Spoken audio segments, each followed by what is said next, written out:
teórico y los del examen práctico. Para el examen teórico que tenemos este viernes, incluye lo que es aparato cardiovascular 1, 2 y aparato respiratorio 1, por si acaso, ¿ya? Entonces, los temas para el examen teórico: aparato cardiovascular 1, aparato cardiovascular 2 y aparato respiratorio. Y para el examen práctico solamente es cardiovascular 1 y 2, ¿ya? Cardiovascular 1 y 2, o sea, todo cardiovascular incluye para el examen práctico. ¿Qué tenemos que considerar para el día que les toque el examen práctico? Que ese día también se hace prácticas, no es que se dé examen y ahí queda, no. Ese día también se avanza lo que es aparato respiratorio 2, la práctica. ¿Por qué? Porque después, cuando hagamos ya, perdón, la práctica que vamos a hacer es aparato respiratorio 1 esta semana y después hacemos aparato respiratorio 2 y se viene otro examen. Entonces, no hay pausas, ¿ya? O sea, se toman los exámenes y de inmediato seguimos haciendo la práctica. Todos los días, o sea, durante estas semanas que vamos a estar, todas las sesiones, siempre hay práctica. Y cuando se toma examen, adicionalmente hay que tomar el examen. Sí, pero no se puede hacer ninguna detención, ¿ya? Inclusive los que tienen a veces feriado, por ejemplo, lo que hubo en Semana Santa, o se adelanta o se junta a veces 2 prácticas, pero todos los grupos tienen que ir a la par. Pero es así, o sea, toda la semana se hace una práctica y el examen adicionalmente, si es que toca esa semana, adicionalmente hay que dar el examen. ¿Listo? Ya es una 9:21, yo creo que empezamos entonces. Vamos a ver. Voy a compartir.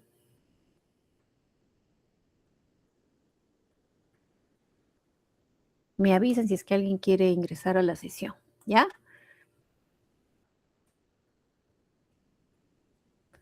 Muy bien. Entonces, el tema que nos toca hoy es aparato respiratorio 2. ¿Estamos todos? ¿Se escucha bien?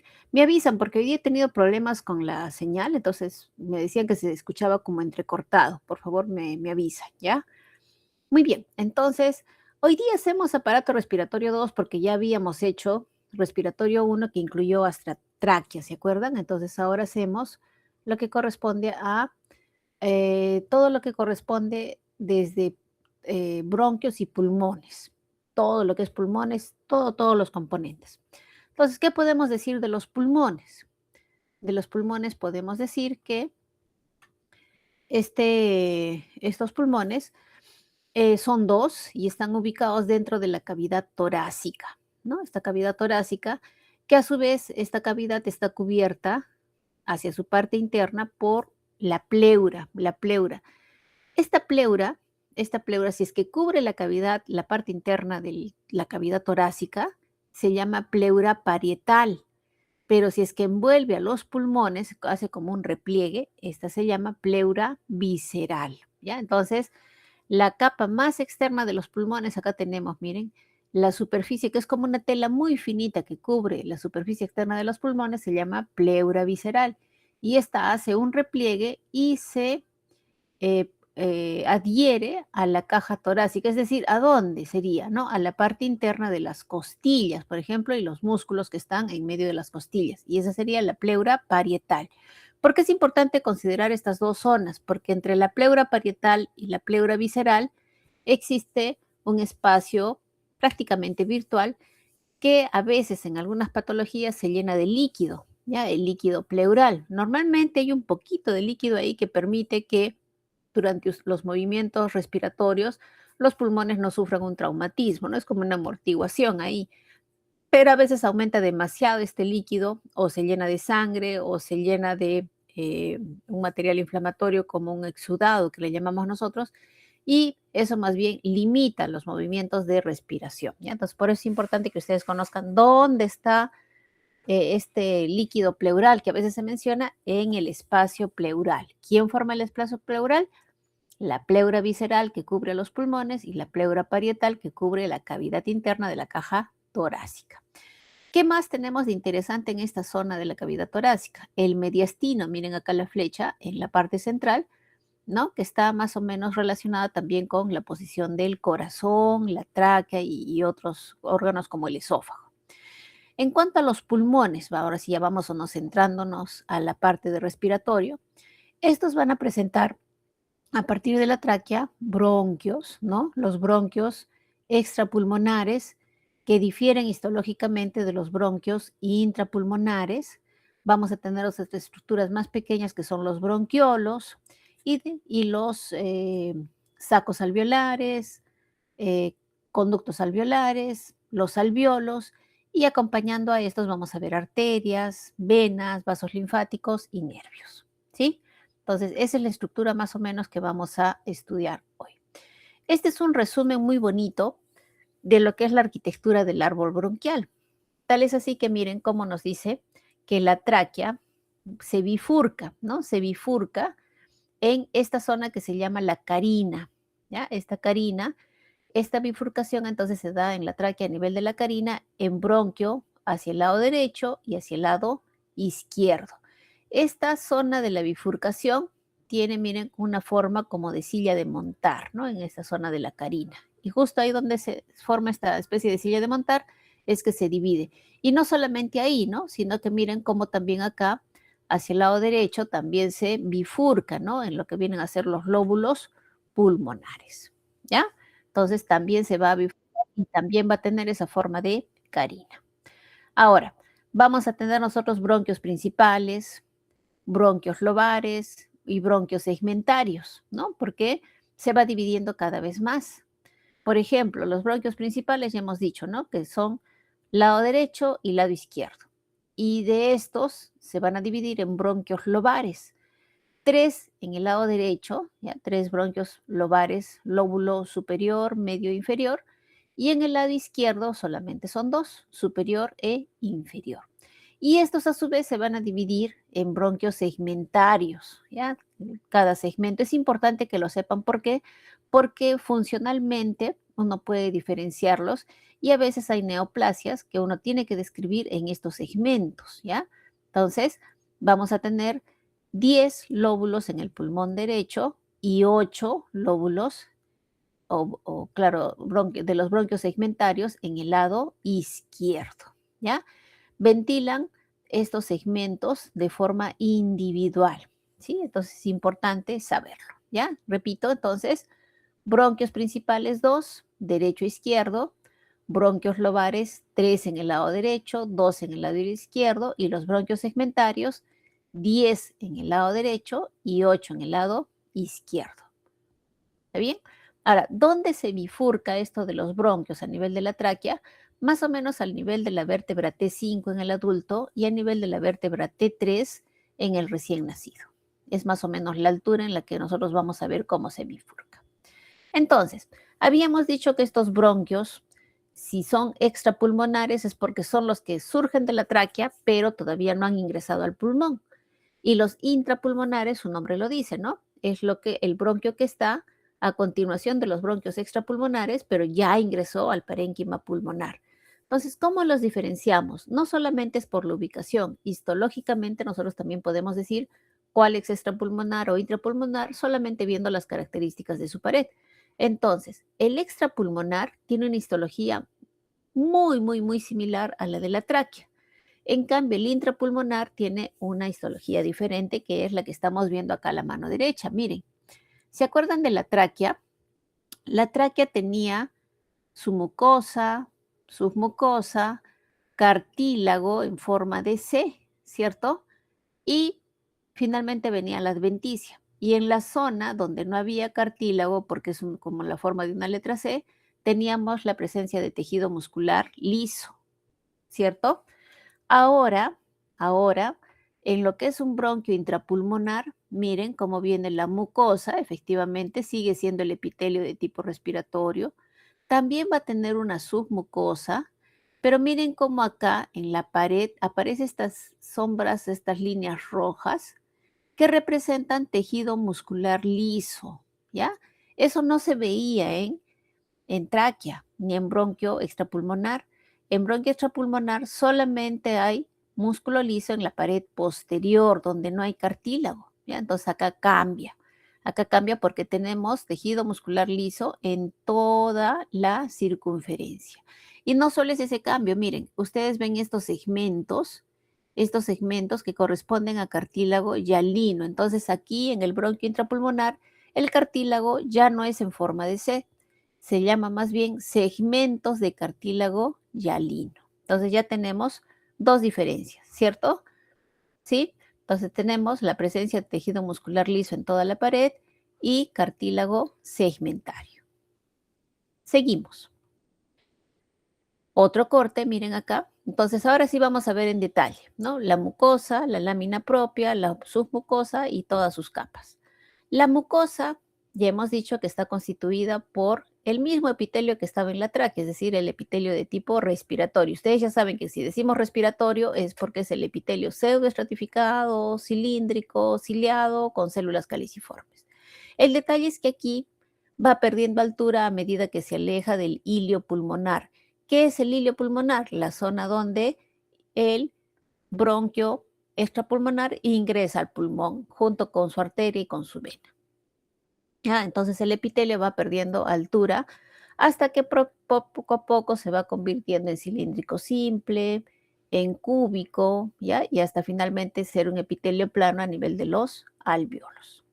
La lámina propia también se va adelgazando hasta que en las últimas generaciones de los bronquios también se va perdiendo. Y la submucosa, habíamos dicho entonces que había la presencia de músculo, ¿cierto? Este músculo tiene un nombre especial. Este es el músculo que vamos a ver a lo largo de los bronquios y bronquiolos, que se llama el músculo de Reisensei, ¿ya?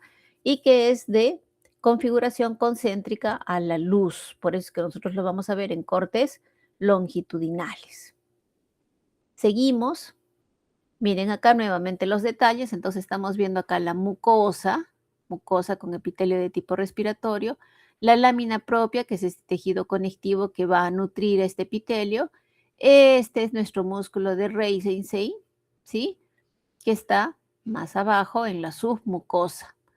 Y en la submucosa también vamos a ver, si es que le hiciéramos una coloración de plata, por ejemplo, veríamos que también tiene la presencia de fibras elásticas en sentido longitudinal y algunas otras en sentido circular. Ahora, además, en la submucosa vamos a encontrar glándulas. Miren acá, estas glándulas se ven así, ¿no? Como si fueran estructuras circulares porque es un corte transversal. Si comparamos con tráquea solamente tenía glándulas en la submucosa, pero acá tenemos músculo liso y glándulas. ¿Y qué más vamos a tener? Hemos dicho por fuera vamos a tener esto que se ve así como segmentos de áreas medias rosadas, se ve con hematoxilina eosina con múltiples puntitos. ¿Por qué? Porque es el cartílago hialino que tiene sus condrocitos dentro de sus condroplastos, rodeados de cada uno por pericondrio. ¿Ya? Entonces, esa es la característica del bronquio. Ahora, este bronquio se sigue dividiendo, se sigue haciendo más delgadito y vamos a pasar entonces, dejamos de lado ya la parte de los bronquios y vamos a ver ahora los bronquiolos, ¿ya? Y dentro de los primeros bronquiolos que surgen a partir de un bronquio tenemos los propiamente dichos. Entonces, características generales de los bronquiolos que vamos a ver, que son en realidad tres: el bronquiolo propiamente dicho, el bronquiolo terminal y el bronquiolo respiratorio, ¿ya? Son tres los bronquiolos que vamos a ver y también cada uno tiene sus características. Presten atención acá, jóvenes, porque lo que vamos a revisar ahorita es lo básico que tienen que saber para que no tengan problemas en diferenciarlos, ¿ya? Entonces, estos bronquiolos van a servir a un lobulillo pulmonar, ¿sí? Un lobulillo. ¿Por qué se caracterizan? Porque tienen un diámetro de 1 milímetro, imagínense, 1 milímetro o inclusive un poquito menos. Están desprovistos de cartílago y no tienen glándulas, ¿ya? O sea, tráquea tiene cartílago y glándulas. Bronquio tiene cartílago y glándulas, pero cuando ustedes ven una estructura como esta de acá o esta, y no vemos cartílago y no vemos glándulas, eso automáticamente hace referencia a que estamos viendo un bronquiolo, ¿Ya? O sea, eso es importantísimo recordar. Tiene mayor proporción relativa de músculos lisos, o sea, el tejido muscular liso, el músculo de Reisenstein, como que toma acá mayor notoriedad porque se hace más grueso y aparte porque se pega más al epitelio, ¿sí? Y el epitelio sigue siendo de respiratorio, pero cilíndrico ciliado con células caliciformes, ¿ya? O sea, ya se pierde un poco la pseudoestratificación y ahora vamos a ver que poco a poco pasa a ser cilíndrico con cilios y con células caliciformes. Ahora, si yo hablo del bronquiolo propiamente dicho, ¿qué voy a ver? No sé si ustedes pueden lograr ver desde sus equipos que tiene acá un patrón medio ondulante, ¿no? Así como si estuviéramos haciendo onditas. Eso es importantísimo. Igual acá, miren, ¿sí? Como si fuese un patrón, como si fuese la membrana elástica interna, ¿se acuerdan de la arteria muscular? Igualito, tiene ese patrón bastante ondulante.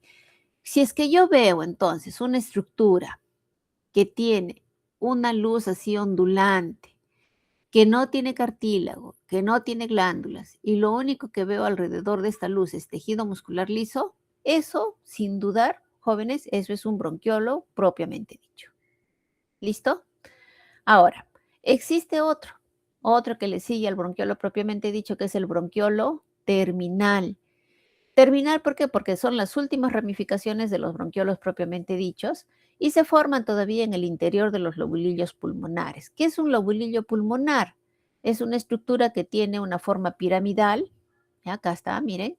Este de acá es el bronquiolo terminal, miren. Entonces, ¿cómo alimenta a estos alveolos y sacos alveolares? ¿Ya? Entonces, ahí está nuestro bronquiolo terminal. ¿Cuál es la histología de este bronquiolo terminal? Muy parecida al bronquiolo propiamente dicho, en el sentido de que no tiene cartílago, no tiene glándulas, tiene acá el músculo de Reisenstein, pero miren la luz. La luz del bronquiolo terminal no tiene esas ondulaciones, no tiene esas onditas que se parecían a una fibra elástica. Voy a regresar, miren, ¿sí? Acá es muy notorio ese patrón festoneado, ese patrón ondulante de la luz, es propia del bronquiolo propiamente dicho. El bronquiolo terminal prácticamente es una luz circular. ¿Listo? Muy bien, seguimos. Ahora, hasta el bronquiolo respiratorio, mejor dicho, desde el bronquiolo respiratorio ya empieza una zona importante del pulmón que es la zona donde hay intercambio de gases. Es decir, que hasta el bronquiolo anterior que habíamos estudiado es solamente una zona de conducción de aire. Entonces, repasemos qué cosa era zona de conducción. Si hablamos solamente de tráquea y pulmón, entonces vamos a decir que es la tráquea, bronquios extrapulmonares, bronquios intrapulmonares, bronquiolo propiamente dicho y bronquiolo terminal. Todas esas zonas constituyen solamente zonas de conducción de aire. ¿Listo? Una vez que nosotros entramos a lo que son bronquiolos respiratorios, como dice acá, conductos alveolares, sacos alveolares y alveolos pulmonares, todo esto dentro del pulmón, esto ya es la porción respiratoria del aparato respiratorio, valga la redundancia. Y eso quiere decir que acá ya tenemos intercambio de gases. ¿Listo? Miren acá entonces tenemos un bronquiolo, su conducto, siempre el conducto es así como un pasadizo, como un corredor, ¿no? Por eso se llama conducto. ¿Por qué alveolar? Porque se abre hacia la presencia de alveolos o sacos alveolares, que son conjuntos de alveolos que se abren a una sola luz. Entonces, en todos hay contacto con alveolos, por lo tanto, ya se produce acá el intercambio de gases. Ahora, ¿cuál es la histología de un bronquiolo respiratorio? La siguiente. Como es bronquiolo, no tiene cartílago, no tiene glándulas. Ese concepto, por favor, que quede muy claro. Tiene un epitelio, miren acá, que ya no es cilíndrico ni respiratorio, es un epitelio cúbico, porque ya es el último segmento de los bronquiolos, entonces el epitelio es cúbico. Y a diferencia de los otros bronquiolos que habíamos visto, el terminal y el propiamente dicho, en los anteriores, miren, voy a regresar a la imagen, la pared es continua, está totalmente rodeada de tejido muscular liso. Igual acá. ¿Sí? Ambos tienen la pared continua. En cambio, el bronquiolo respiratorio tiene su pared discontinua. ¿Ya? Entonces, si les preguntan cuáles son las características histológicas del bronquiolo respiratorio, ahí está. Epitelio simple cúbico, ausencia de cartílago, ausencia de glándulas en su pared, presencia del músculo de Reisensey y pared discontinua. ¿Por qué? Porque se abre a alveolos, sacos alveolares o conductos alveolares, porque ya es una zona de intercambio de gases. ¿Listo? Acá tenemos otra imagen, miren, bronquiolo respiratorio, igual, esto que ustedes ven acá más rojito es el músculo liso, y miren, si es que yo recorro, vengo por acá, acá se ve como unos puntitos que son las células cúbicas y viene una discontinuidad. Viene nuevamente, otra vez se discontinúa, otra vez se parte y otra vez continúa, es decir, pared discontinua. Por lo tanto, bronquiolo respiratorio. Y estos bronquiolos respiratorios se comunican con lo que son los conductos alveolares, estos conductos, estos pasadizos, ¿ya? Este de acá, este es un conducto alveolar. ¿Cómo lo diferencia el conducto alveolar? Porque el epitelio que tiene ya no es cúbico, es plano, ¿ya? Es plano, pero todavía conserva algo de tejido muscular liso. Pero es así, como una estructura rectilínea, ¿ya? Es una estructura rectilínea que se comunica a alveolos o a sacos alveolares. ¿Listo? Ahora, los sacos alveolares, ¿qué son? Los sacos son conjuntos de alveolos, pero que se abren a manera de racimos a una luz común, a una cavidad central. Y a través de esta cavidad central entonces se comunican a un conducto alveolar o puede ser también a un bronquiolo respiratorio. Entonces, normalmente vamos a ir a esta imagen de acá. Miren, estas estructuras poligonales de paredes delgadas cubiertas por epitelio plano y que presentan estos circulitos que son los capilares continuos, esto de acá se llama alveolo pulmonar, por si acaso, porque también existen otros tipos de alveolos, ¿ya?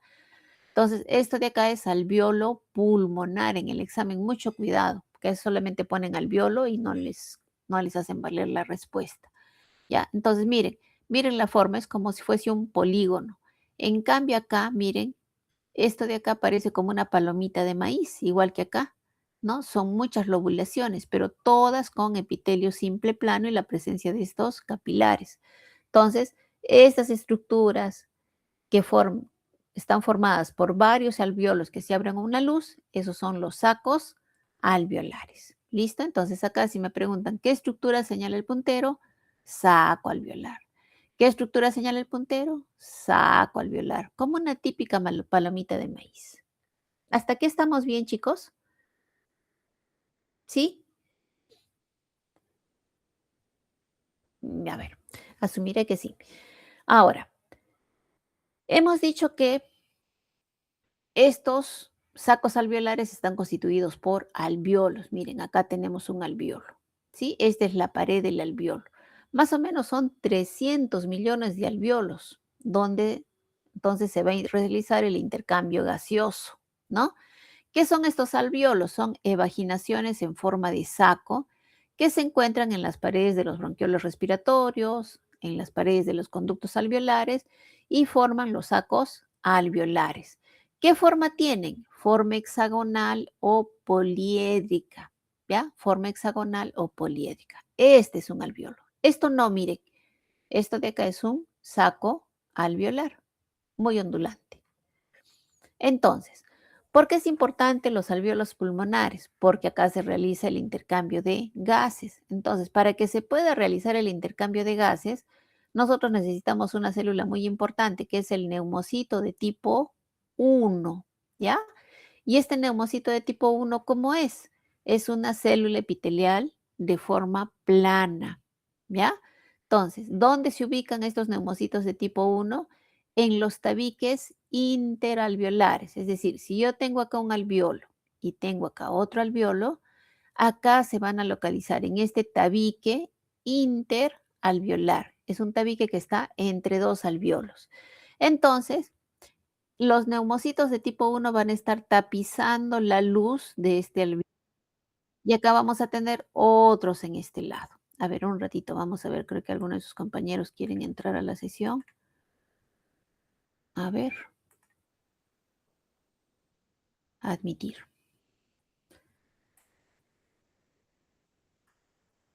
Y ya está. El problema es que veo que todavía hay algunos que no tienen su correo, ¿ah? Tienen que tener el correo institucional, si no, porque yo lo que uso es la plataforma de la institución. Entonces, si no tienen su correo institucional, los bloquean, ¿ya? Y no puede estar también parando a cada rato la sesión, si no se corta la hilación. ¿Ya? A ver, seguimos, chicos. ¿Estamos bien hasta acá? ¿Sí? ¿O se han dormido ya?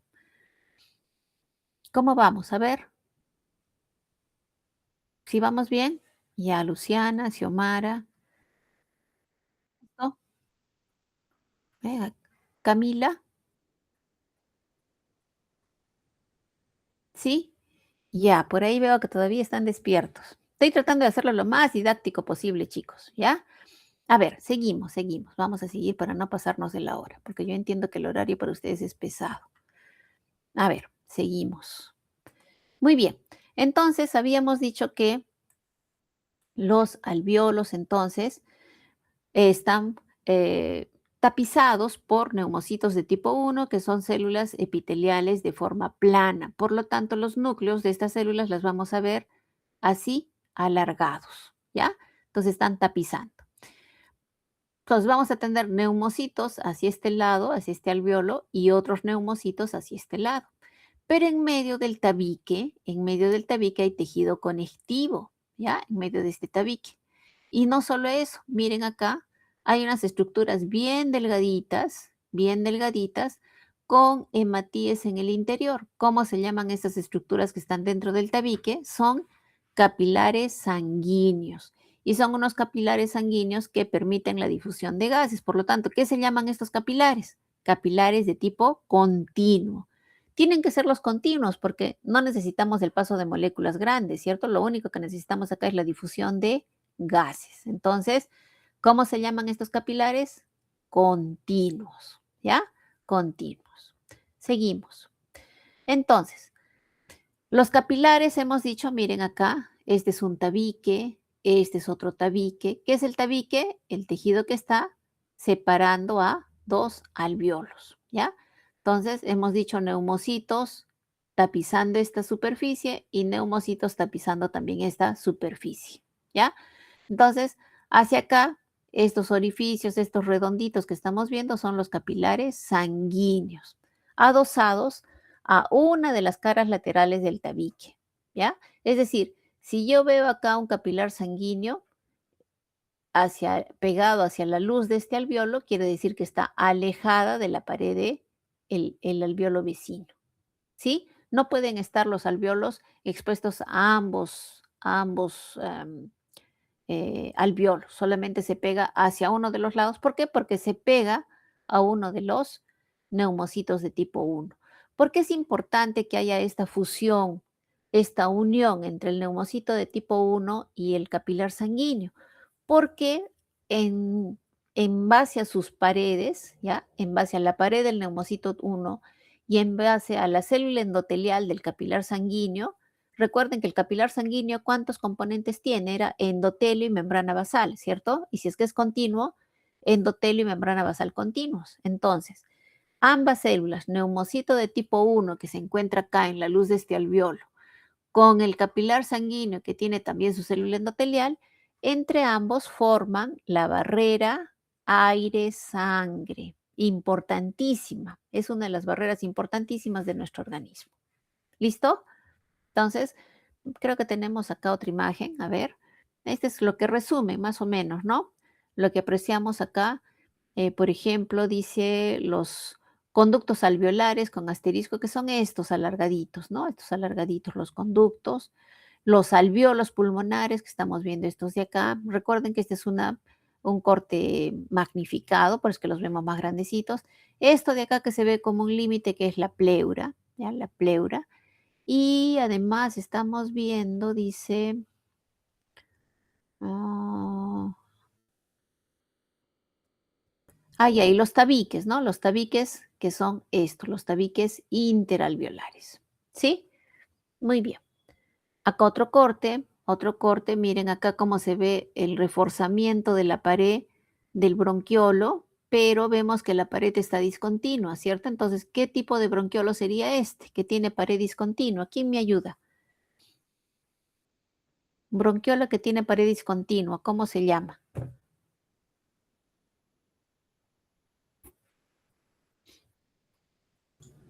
Respiratorio. Respiratorio, perfecto, ¿sí?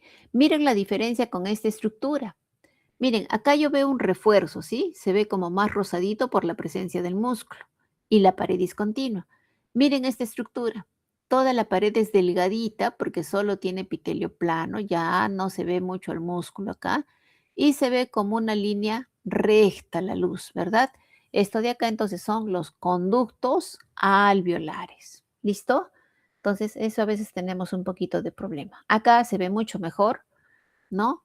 Acá tenemos un bronquiolo terminal con su pared continua, sigue y viene acá ya un bronquiolo respiratorio donde la pared ya está con esta pérdida de continuidad y luego viene este trayecto rectilíneo que es, bueno, ahí le han puesto lagunas alveolares, pero es conducto alveolar y hacia acá esto que se ve así como si fuese una flor o una palomita de maíz que sería el saco alveolar, ¿ya?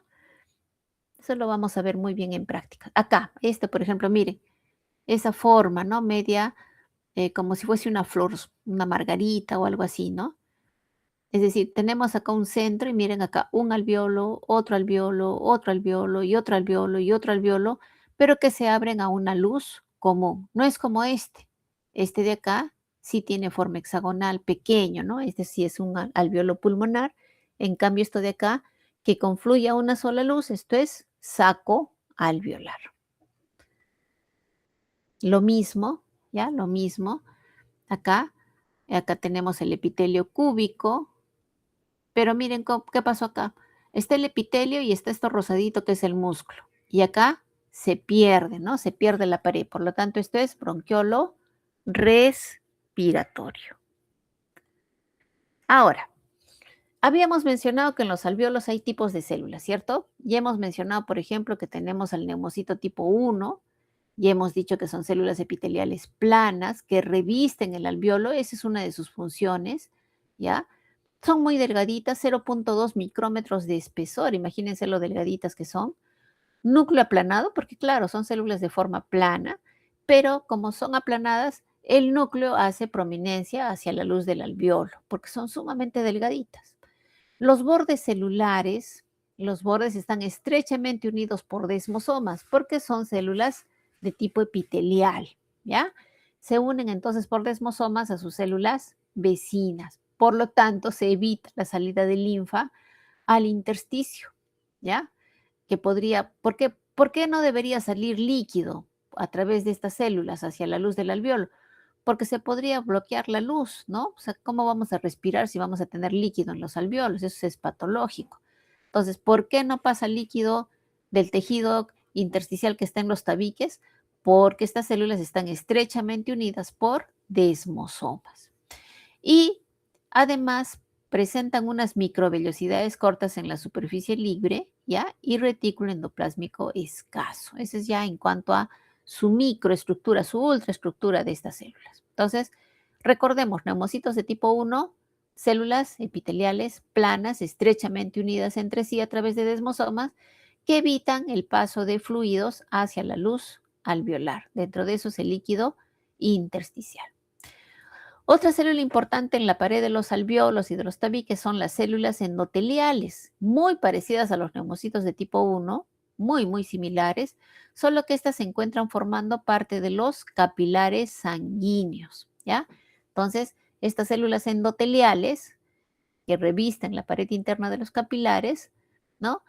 Están también estrechamente unidas por bandas de adhesión y su pared es intacta, no tiene ni un solo poro, ni una fenestración, ni una hendidura. También están estrechamente unidas. Entonces tampoco permite el paso de sustancias, ¿cierto?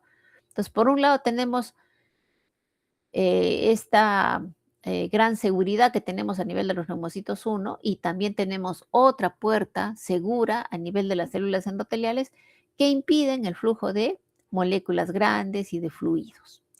El núcleo suele confundirse con el de las células epiteliales, sí, porque es muy parecido. Ambos neumocitos 1 y células endoteliales, ambos son planos, por eso es que a veces es difícil diferenciar cuál es endotelial y cuál es el neumocito tipo 1. Básicamente sería un poquito por el tamaño que nos puede ayudar, que los endoteliales son un poquito más pequeñitas. Ahora, hay otras células importantes que son las neumocitos tipo 2 o también llamadas células septales. ¿Por qué se llaman septales? Porque se encuentran entre los tabiques, ¿ya? O sea, a diferencia de los neumocitos de tipo 1 que se encontraban en la luz acá, estos neumocitos de tipo 2 se encuentran acá en los tabiques interalveolares. Es más, se encuentran específicamente acá, miren, en la bifurcación del tabique. Ahí se encuentran generalmente estos neumocitos que son de tipo 2. Estos, más bien, a diferencia de los neumocitos 1 que eran planos, estos son cúbicos, ¿ya? Y ahí está lo que les había mencionado, que se ubican en los ángulos de unión de los tabiques interalveolares. Su núcleo es más grande, como son células cúbicas, tienen un núcleo vesiculoso, redondeado, ¿ya? El citoplasma también es un poco más vacuolado, y si hiciéramos una coloración especial, podríamos verlos incluso que colorean para Paz y para Sudán, ¿ya? ¿Por qué colorean?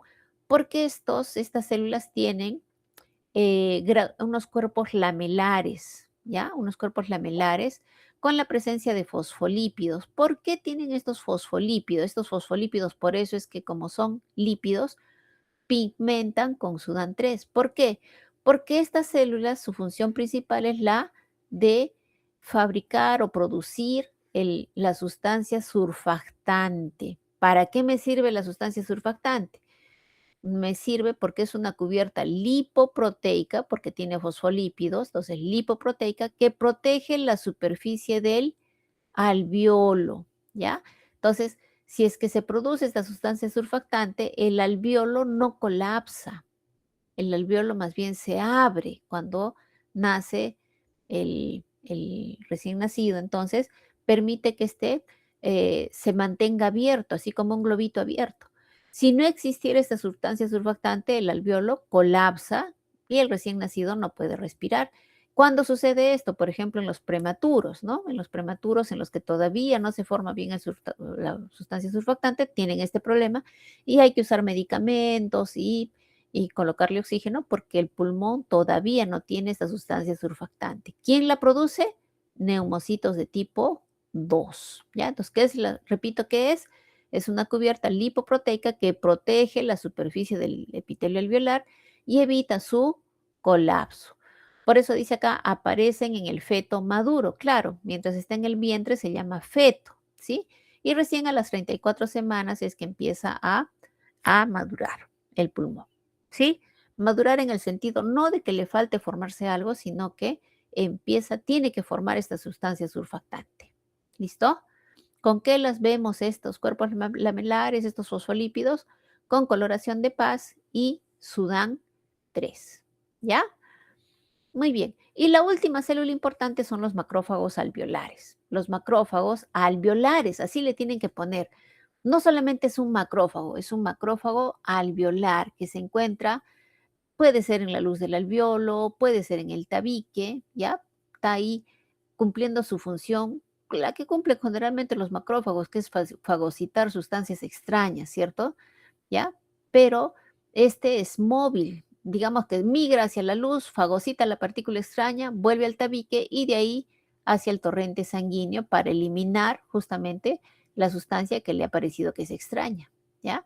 También se les llama las células de polvo o células cardíacas, ¿ya? Y en los cortes histológicos ustedes las van a ver con el citoplasma pálido y a veces con puntitos negros en su citoplasma, que es el pigmento antracótico. ¿Qué es el pigmento antracótico? Es consecuencia de la polución o la contaminación del medio ambiente. Entonces nosotros respiramos ese aire contaminado, ¿no? Y queda así, como si fuese un pigmento medio de color marrón en las coloraciones con hematoxilina eosina, ¿ya? Entonces, por eso, si ustedes en anatomía tienen la opción de ver los pulmones, van a ver que a veces tiene un color medio grisáceo, ¿no? Es justamente por ese pigmento antracótico, ¿ya? De la contaminación ambiental.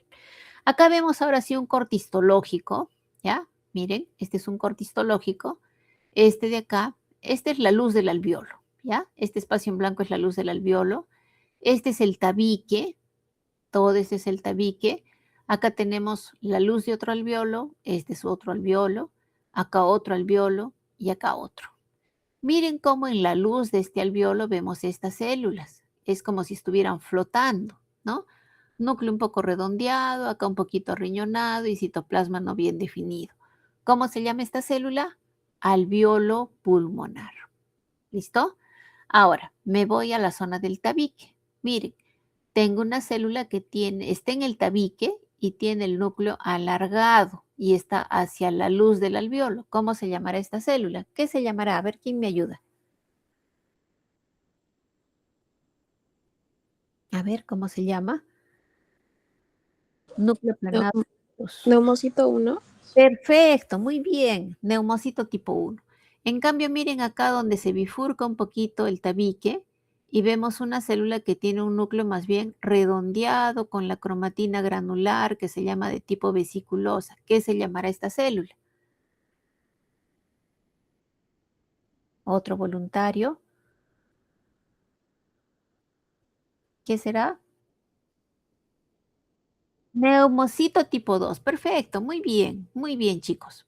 Y miren ahora, acá tenemos un vaso de pared muy delgadita, ya hemos hecho esta práctica, muy delgadita la pared y con hematíes en la luz. ¿Qué será esa estructura? Un capilar sanguíneo. Acá tenemos otro. ¿Sí? Entonces, miren cómo entra en contacto este capilar sanguíneo con la pared del neumocito de tipo 1. Hemos dicho que la importancia está en que entre ambos forman la barrera aire-sangre, que la vamos a explicar con otro corte. ¿Ya? Doctora, una pregunta. Las células que estaban en la luz, ¿cómo se llamaban? Alveolo, macrófagos alveolares. Ahí está bien, doctora, gracias. Listo. Acá otro corte, miren, igual de bonito, esto es a mayor aumento, ¿ya?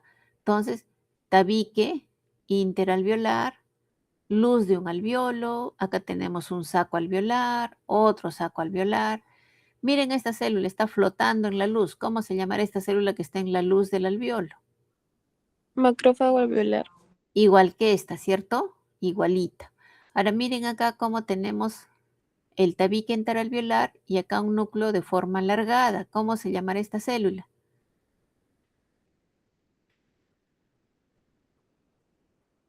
Neumocito de tipo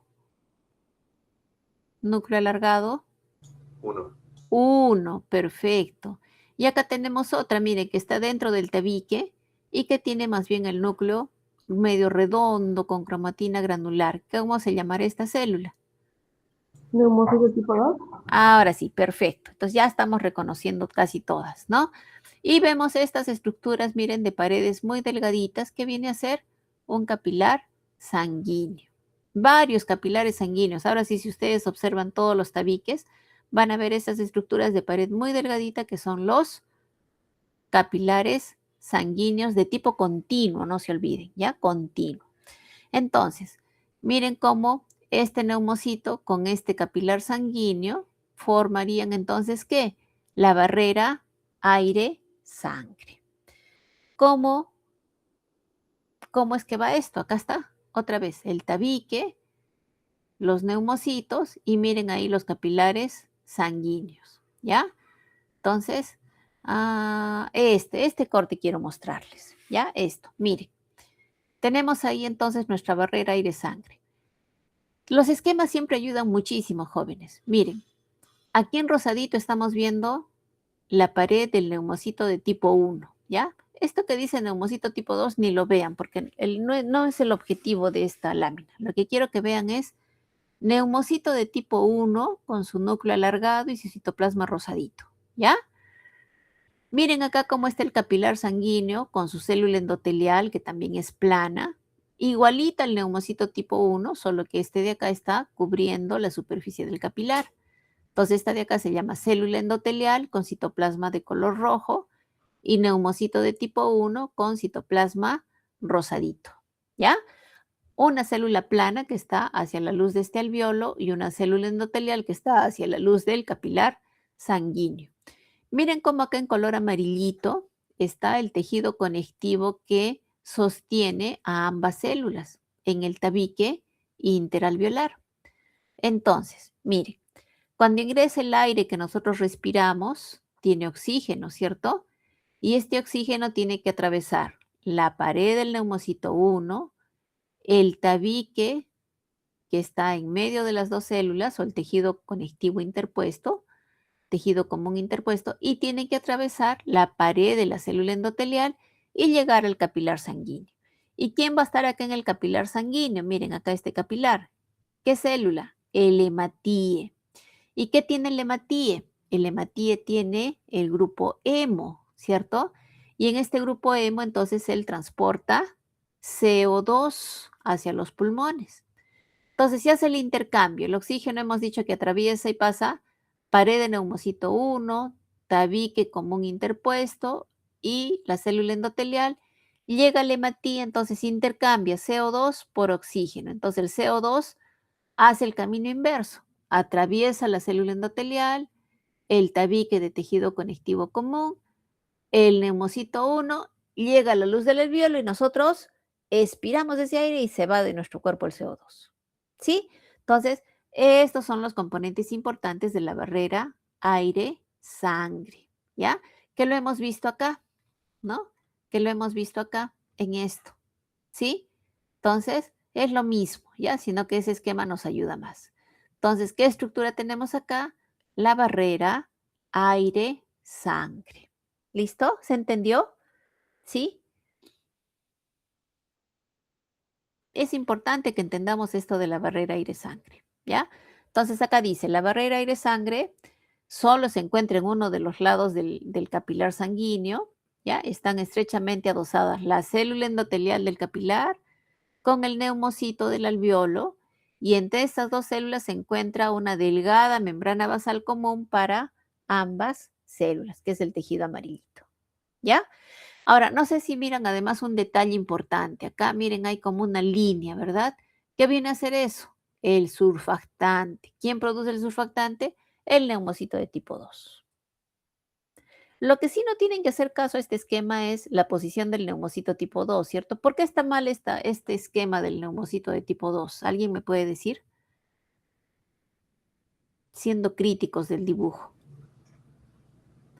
¿Dónde debería el neumocito tipo 2?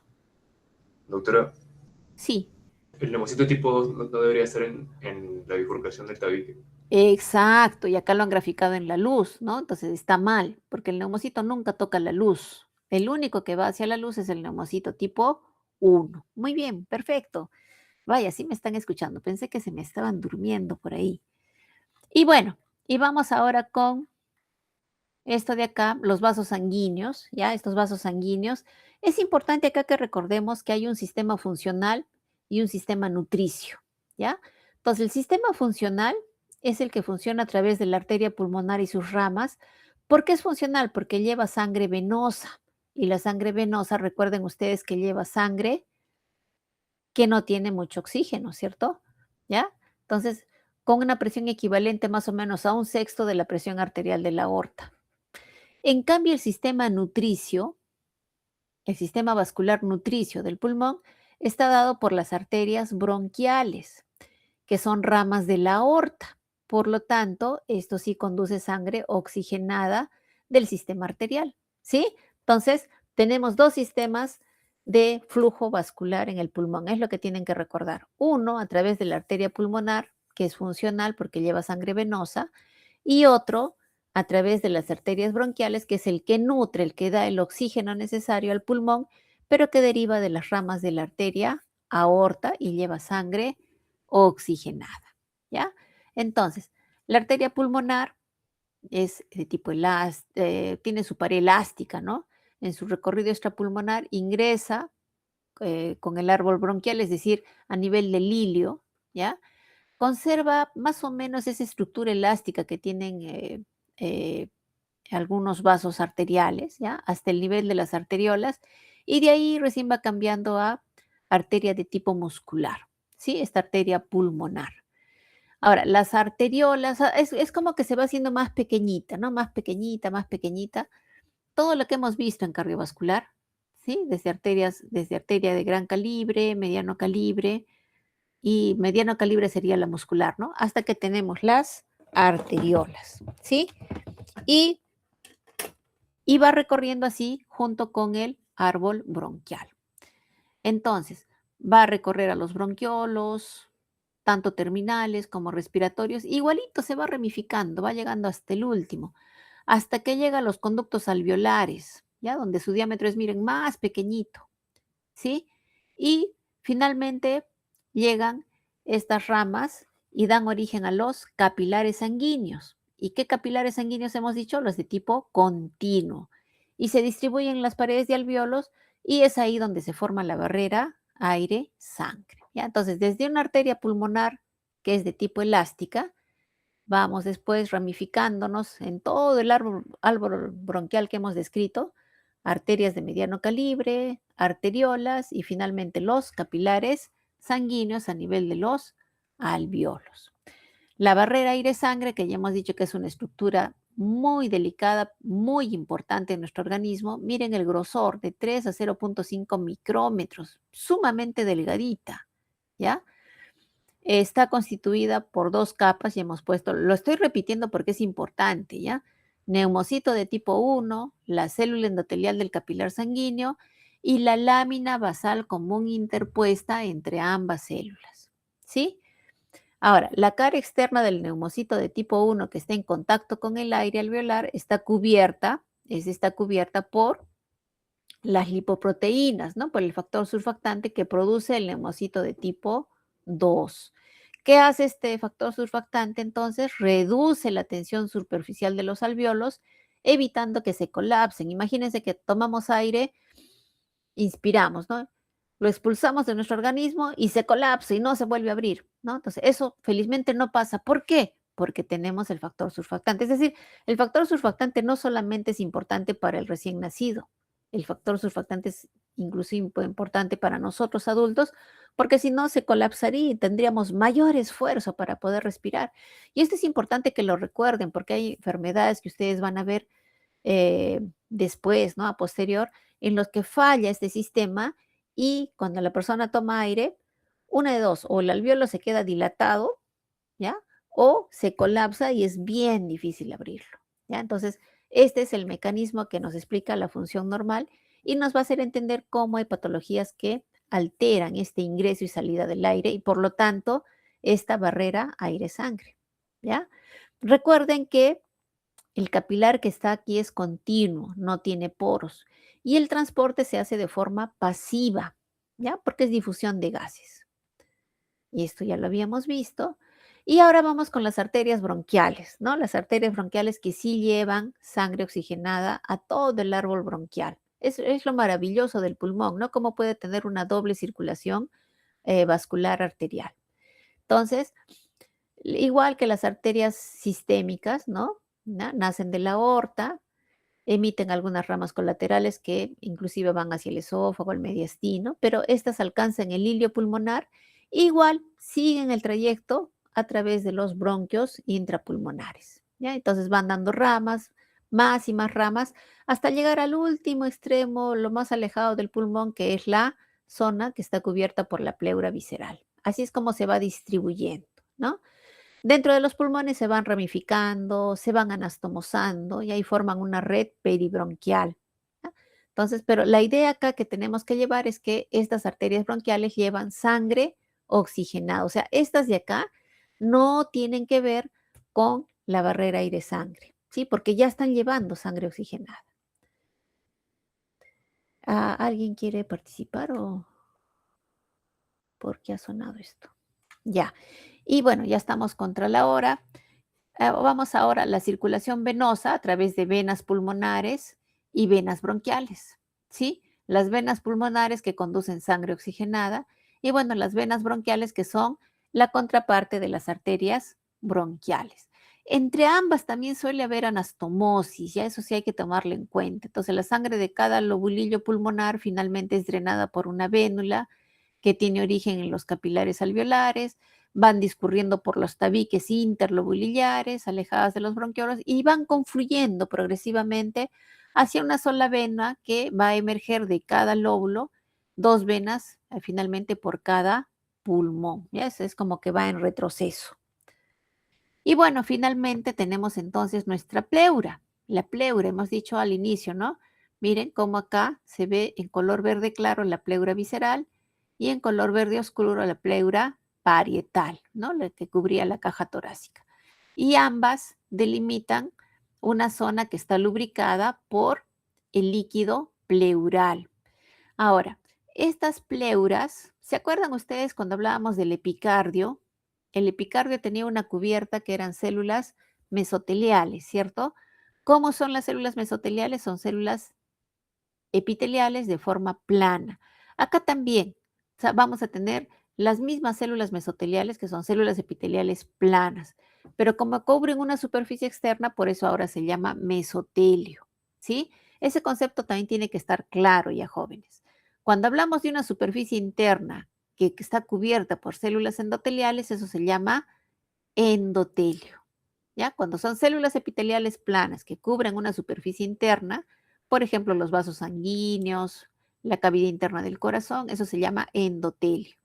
Pero cuando son células epiteliales planas que cubren una superficie externa de un órgano, eso se llama células mesoteliales. Y ese concepto hay que recordarlo bien porque lo vamos a utilizar, por ejemplo, en tubo digestivo, que ya nos toca en la siguiente clase teórica. ¿Listo? ¿Con qué podemos ver esta pleura? Hay coloraciones especiales, por ejemplo, la coloración estas de plata para ver las fibras elásticas, porque esta pleura visceral sí tiene que tener fibras elásticas y fibras de colágeno, si no el pulmón no podría ampliar su volumen, ¿no? Va a hacer la amplexación necesaria que requiere para que nosotros podamos hacer ingresar oxígeno hasta el último alveolo que se encuentra pegado hacia la pleura, ¿ya? ¿Tendremos vasos linfáticos? Sí, sí, también hay vasos linfáticos, ¿ya? Porque también tiene que haber una circulación ahí. Es más, acá en esta zona de la bifurcación de la tráquea tenemos ganglios linfáticos, ¿no? Muy importantes porque a veces se asocian a patología linfoproliferativa, entonces en esta zona, ¿no? Entonces a veces uno no sabe si esa neoplasia depende de pulmón o depende de los ganglios que se encuentran en esta zona. Chicos, alcancé la clase. Listo, y no sé quién ha prendido su micrófono por ahí. Y en la última entonces de la histofisiología pulmonar, tenemos entonces, básicamente, ¿cuál es la función? ¿Apagamos ese micrófono, chicos? ¿Sí? Ah, ya se apagó. Uy, ya estamos sobre la hora. La función básica del pulmón, la respiración, ¿sí? La respiración. ¿Por qué es importante entonces esto de acá de, de haber visto su estructura, ¿no? ¿Por qué es que no se colapsa? Porque tiene un esqueleto cartilaginoso traqueobronquial, ¿ya? Que permite que la pared sea rígida hasta cierto punto, hasta los bronquios, y que la conducción de aire se asegure, ¿no? Que se asegure. ¿Qué más tenemos de importante? Este intercambio de gases que se produce en la porción respiratoria. No se olviden, la porción respiratoria va desde bronquiolo respiratorio hasta conductos alveolares, sacos alveolares y finalmente los alveolos. Recuerden que hay músculos también acá que permiten los movimientos inspiratorios, ¿ya? O sea, no solamente es este intercambio de gases por las estructuras que tenemos en el pulmón, sino que también ayudan dentro de este intercambio de gases los movimientos inspiratorios gracias a los músculos que movilizan la pared torácica y muy importante también es el diafragma, ¿ya? El diafragma. Si no hubieran estos músculos, por más que tengamos perfecta la estructura pulmonar, no podríamos hacer ese intercambio en la barrera aire-sangre. Tiene que haber esta movilización de los músculos.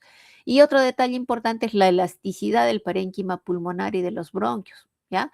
Si es que tenemos fibras elásticas ahí, entonces van a permitir que pulmón se expanda como un globito y vuelva a su estructura normal y otra vez, ¿ya? Entonces, eso es importante, ¿ya? Hay cambios importantes que se dan y que supongo que ya los han revisado en fisiología, por ejemplo, el cambio de la angiotensina 1 en angiotensina 2, ¿no? Que tiene que ver con el endotelio. Tiene que ver también con la excreción de agua y otros fármacos, ¿no? Por ejemplo, cuando se utilizan anestésicos inhalatorios. La absorción de productos, por ejemplo, los que tienen a veces problemas de asma y utilizan también medicamentos inhalatorios, ¿no? Y que se absorben a través de este aparato respiratorio. Y otro, ya para terminar, otro es que la presencia del moco, ¿no? La presencia del moco, sobre todo a nivel del árbol traqueobronquial, a través de las células caliciformes, que nos permiten la captación y eliminación de sustancias extrañas. Y termino ahora sí con este cuadro que nos hace un resumen, ¿no?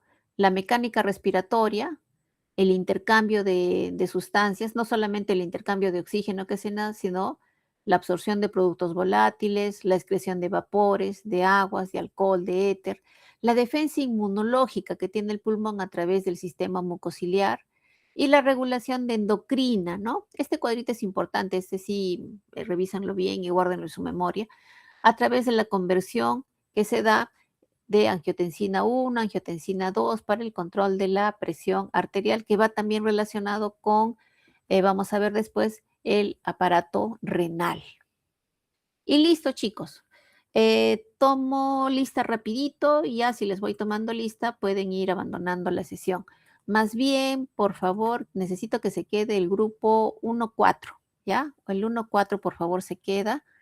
Voy a tomar lista rapidito. Y los que y ya pueden ir abandonando la sesión. Alania, por favor, me dice presente.